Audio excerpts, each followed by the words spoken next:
nous revoilà partis pour la 3e semaine du Black November. Voilà. Donc, comme je vous avais dit, j'ai commencé, je vous pose tranquille. J'ai commencé, j'ai presque fini d'ailleurs, hein, puisque aujourd'hui on est vendredi de la 3e semaine. J'ai presque terminé donc Noyade de J.P. Smith. Alors, il semblait pas très gros comme ça. Il fait 370 pages. Mais en fait, c'est écrit tout petit. Vous voyez? C'est écrit tout petit. Donc, je pensais le finir plus rapidement. Donc, du coup, quoi vous dire sur ce bouquin? Donc, la consigne, c'était lire un livre avec le titre en un seul mot. Donc, voilà. Je pensais évidemment en lire au moins 2 de cette semaine-là, mais ça ne sera pas possible, ça m'étonnerait.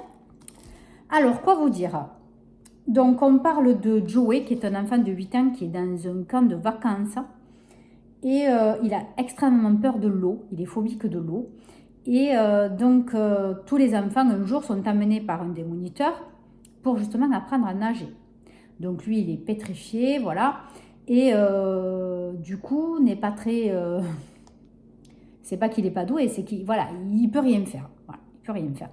Donc, le moniteur est un petit peu en colère parce qu'il avait dit qu'avant la fin des vacances, tous les enfants sauraient nager grâce à lui. Donc, il laisse cet enfant donc, au milieu d'un lac, sur un radeau. Et lui dit, mais maintenant, tu te débrouilles pour rentrer au camp. Tu devras nager pour rentrer. Donc, tout le monde rentre. Et donc, le petit reste comme ça, sur le radeau. Et le moniteur s'en va. Et puis, le soir, évidemment, il s'aperçoit que le petit n'est pas là. Il l'avait complètement oublié. Il retourne vite au lac, et personne. Plus d'enfants. Donc, il essaie de le retrouver, il ne trouve pas. Donc, évidemment, l'alerte est lancée. Et évidemment, le moniteur ne va pas dire qu'il avait abandonné l'enfant sur le radeau. Évidemment, il ne va pas le dire. Donc, voilà. Donc, ça, c'est la première partie qui est quand même assez courte. Donc, tant mieux. On ne se perd pas dans des... dans les méandres de la disparition. Bon, il y a des recherches, etc. Mais voilà, c'est quand même assez rapide, ce côté-là. Et ensuite, on bascule plus de 20 ans après. Et on retrouve donc ce fameux moniteur dans sa vie de tous les jours. Donc, c'est un agent immobilier extrêmement connu, célèbre, avec sa vie de famille, etc. Et donc, il va commencer à lui arriver des petites bricoles, des petites mésaventures. Et il va comprendre rapidement que c'est en rapport donc avec cet enfant qui a disparu. Donc, est-il vivant? Est-il mort? C'est un complot? Voilà. Donc, la deuxième partie, donc la plus grosse partie, donc évidemment, parlera de ça. Et ce que quand même, j'ai un peu du mal. Alors, le début, ça me plaisait. Après, on parlait un peu trop de sa vie à lui, ça ne m'intéressait pas trop. Et puis là, pour le final, le final, c'est vraiment final. À la fin du bouquin, attendez. Donc là, on a été coupé, je crois. Donc, pour le final, c'est vraiment à la fin du bouquin. Là, il me reste quelques pages. Je vais essayer de finir là, mais ça va être compliqué. Je vous dirai ça, voilà, dans le week-end. Et voilà, on ne sait toujours pas ce qui se passe. Enfin, on ne sait pas d'où ça vient. Donc, c'est pas mal du coup, parce que voilà, on a du mal à deviner. C'est très confus, même si on a quelques pistes, mais c'est quand même bien fait. Voilà, je dis que quand même, pour l'intrigue, c'est quand même... Des fois, c'est un peu long, mais... C'est pas mal. C'est pas mal. C'est pas un livre ennuyant. Ou très peu. Voilà. Très peu. Mais je m'en étais fait une autre histoire. Je m'étais fait une autre histoire de ce qui allait se passer. Mais finalement, c'est pas trop mal. Voilà. C'est pas trop mal. C'est un livre sur lequel je passe un assez bon moment. Et voilà. Et donc là, il me reste, je ne sais plus, peut-être une 50aine de pages à finir. Et voilà, je vous dirai ce qu'il en est, si la fin m'a plu, si c'est bien ficelé. Voilà, donc je vous dis qu'il ne me reste que 50 pages. On ne sait toujours pas d'où ça vient, ces histoires, qu'est-ce qui se passe. Voilà, je ne veux pas trop vous en dire, je ne veux pas trop vous spoiler justement. Mais voilà, je vous tiens rapidement au courant de l'avancée de cette histoire. À plus tard, bye bye. Et coucou, nous sommes dimanche. Donc, fin de la 3e semaine du Black November. Donc j'ai lu Noyade. Je suis très déçue. Autant par la fin que par le dénouement. Je trouve que ça a été assez long. On avait les pistes. On avait des pistes. Mais on sait vraiment que dans les 5 dernières pages, et encore, qui manigançait tout ça. Ouais, je suis déçue par le scénario. Rien de vraiment très accrocheur. Après, c'est bien écrit, c'est facile à lire. Je me suis prise quand même dans l'histoire.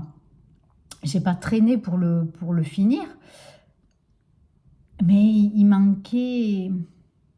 Je sais pas, c'était pas assez accrocheur. Voilà, il y avait pas... j'ai pas ressenti ça moi, vraiment cette... pas de la peur, mais une appréhension, vous voyez, le suspense, l'énigme. C'était trop coulant, trop coulant. Après, bon, c'est une histoire originale, hein. Cet enfant qui disparaît sur un radeau. Mais finalement, on ne sait pas trop. Je ne veux pas spoiler, mais on ne sait pas ce qu'il est devenu. Enfin, on ne sait pas ce qui s'est passé. On ne sait rien, en fait. On n'apprend rien. Donc, je suis très, très déçue par cette lecture. Donc, je ferai une petite chronique lecture sur mon Instagram. Donc, la Fée des mots, hein, c'est exactement comme ma chaîne YouTube. Et voilà, j'en parlerai rapidement, évidemment. Mais ouais, je suis un peu déçue. J'en attendais un peu plus. Donc ensuite, ben, je vais attaquer, alors pas ce soir, parce que normalement on commence que demain. Donc Les Mal-Aimés de, je sais plus. Je sais plus qui est l'auteur. Si j'y pense, je vous le remettrai juste là. Que j'ai en format numérique. Voilà, donc je vais attaquer ce bouquin. Je sais pas, j'ai vachement bien accroché, rien qu'avec la couverture. Et puis, voilà, l'histoire du livre, sur la 4e de couverture, m'a vraiment bien intriguée. Voilà, donc il me tarde de bouquiner ça, mais ça, je le commencerai que demain. Ce soir, je vais continuer, qui n'a rien à voir avec le Black November. Je vais continuer le tome 4, si je ne me trompe pas, de 4 ou 5, je ne sais plus, 4, hein, de Blackwater.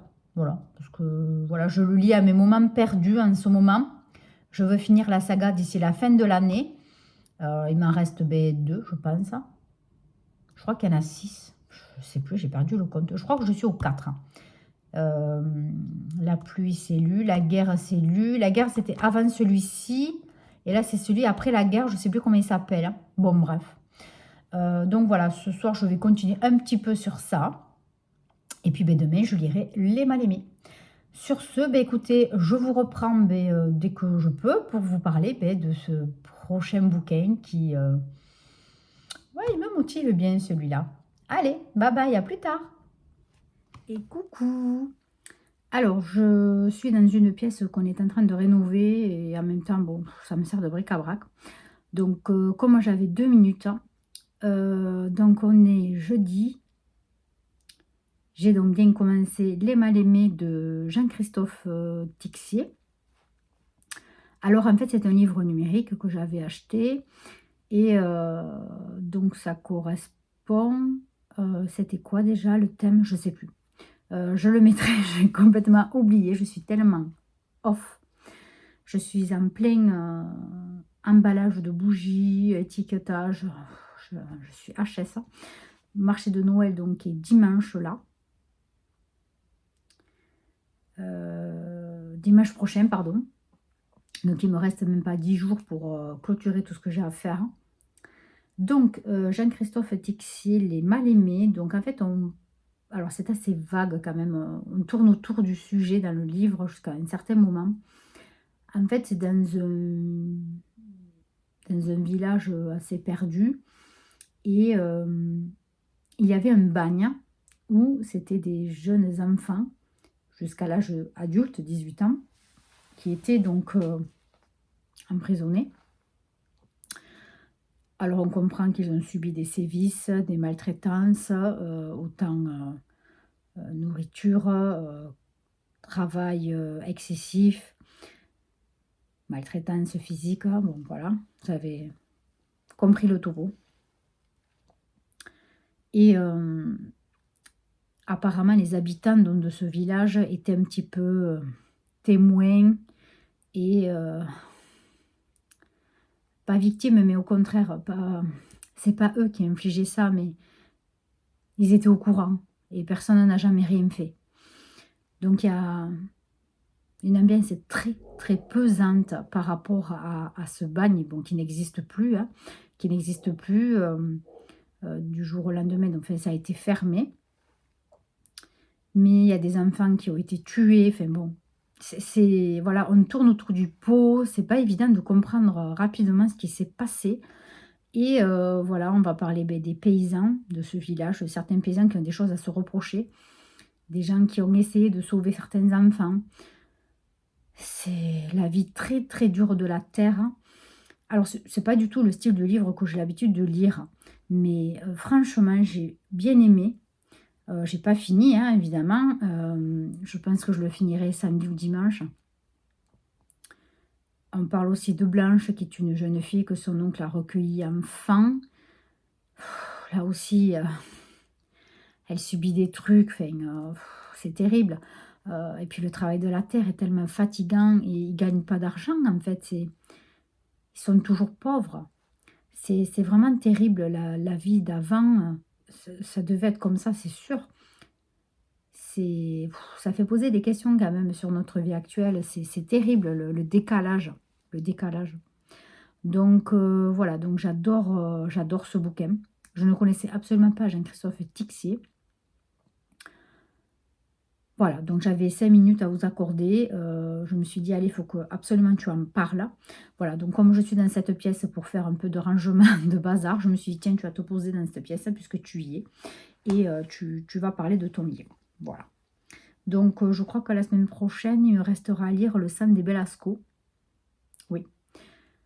Voilà. Et puis le Black November sera terminé. Ça va manquer jusqu'à l'année prochaine. Bon. Quoi vous dire de plus sur ce bouquin? Ben, je crois que c'est tout pour le moment.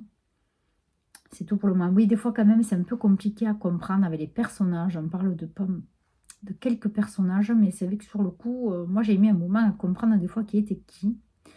C'est un peu brouillon. Voilà, c'est un peu brouillon. Parce que je pense que c'est fait exprès de tourner vraiment autour du pot, autour de ce mystère, de ce bagne. On parle d'un enfant en particulier qui a été tué. C'est pénible, parce que des fois, on a envie de comprendre vite quand même pour embrayer, mais c'est fait exprès, hein, c'est fait exprès, vraiment. Voilà. Bon, moi, c'est le côté qui m'a un peu enquiquiné, mais c'était pas très long. Enfin, pour le moment, c'est pas très long. J'en suis aux 3/4 pratiquement, hein. Mais ça me plaît. Voilà. Bon, ben écoutez, je vous en dirai plus quand je l'aurai terminé, peut-être dimanche, ou je vous reprends lundi, lundi si j'ai le temps, si je l'ai fini. Allez, bye bye. Bonjour à tous, on est lundi, lundi je sais plus, 27 il me semble, voilà. Alors donc j'ai terminé hier, donc je suis contente. Donc mon bouquin qui était Les Mal-Aimés de Jean-Christophe Tixier. Alors c'est profond, c'est touchant. Vraiment, c'est une belle lecture. C'est pas un coup de cœur, mais pas loin. Voilà, comme je vous ai dit donc sur la précédente séquence, c'était un peu trop brouillon à un moment pour éviter vraiment le sujet précis de ce bagne, voir qu'est-ce qui s'était passé. C'était trop brouillon, c'était trop... Voilà, il fallait vraiment pas qu'on sache du tout ce qui s'était passé. Et c'est ça qui m'a un peu gênée. Voilà, c'était trop écarté du sujet. Enfin, c'était flagrant, voilà, que l'auteur ne voulait pas parler de ce sujet-là, avant un certain moment, évidemment, du livre. Voilà, c'est ça qui m'a vraiment dérangée. Après, les tournures de phrases, enfin, le texte, le roman lui-même, j'ai beaucoup aimé. L'histoire aussi. Ça change vraiment de ce que j'ai l'habitude de lire. Mais c'est très touchant. Voilà, on s'attache à quelques personnages, oui, vraiment, on s'y attache. D'autres, vraiment, voilà, ils sont vraiment antipathiques. Même si on ne va pas au plus profond d'eux. Mais c'est vraiment une belle lecture. Voilà, donc j'ai vraiment bien aimé ce bouquin. Je suis contente d'avoir découvert Jean-Christophe Tixier parce que je ne connaissais pas. Je sais que dans la... il fallait découvrir plutôt des autrices, des auteurs féminines. Bon, ben là, voilà, j'ai pris ce que j'avais sous la main. Mais voilà, c'est un auteur, mais que je ne connaissais pas. Donc, je suis très contente et je me suis marquée dans un petit coin de ma tête d'essayer de lire d'autres bouquins de Jean-Christophe Tixier. Voilà. Donc, aujourd'hui, ce soir, parce que là, je n'ai pas trop le temps, ce soir, je vais commencer donc un bouquin dont les chapitres sont des titres et j'avais choisi donc Le sang des Belasco. Je ne sais plus qui l'a écrit. Je vous dirai ça dans la semaine quand j'aurai commencé à le lire. Christelle Duchamp, voilà, Christelle Duchamp. Bon, voilà, donc je pense que je vais arrêter ce vlog ici et je ferai donc une dernière petite semaine de vlog donc pour cette semaine pour parler du sang des Belasco et je ferai un petit bilan pour moi le Black November, qu'est-ce que ça m'a apporté, qu'est-ce que j'ai lu, est-ce que ça m'a plu, etc. Voilà, par rapport à l'année dernière, voir comment ça s'est passé. Voilà, bon, écoutez, donc là, on a parlé de Noyade, de J.P. Smith, et on a parlé donc des Mal-Aimés, de Jean-Christophe Tixier. N'hésitez pas à me dire si vous aussi, vous avez lu ces bouquins, soit pour le Black November, ou si vous les aviez déjà lus avant. Qu'est-ce que vous en avez pensé? Voilà, donc moi, comme je vous ai dit, Noyade, je me suis un peu noyée, oui, en effet, dans le livre. Révélation vraiment trop finale, on a un peu patiné les 3/4 du livre et vraiment révélation finale dans les 3 dernières pages. Ah, je m'étais fait mon café, je ne l'ai pas bu. Ouais, voilà. Et puis, voilà, les Mal-Aimés. Donc, dites-moi ce que vous en avez pensé. Allez, bon, écoutez, sur ce, je vous laisse ça, moi, avec mon petit café. Et je vous dis, restez bien au chaud. Et on se retrouve la semaine prochaine pour la fin du Black November. Bye bye.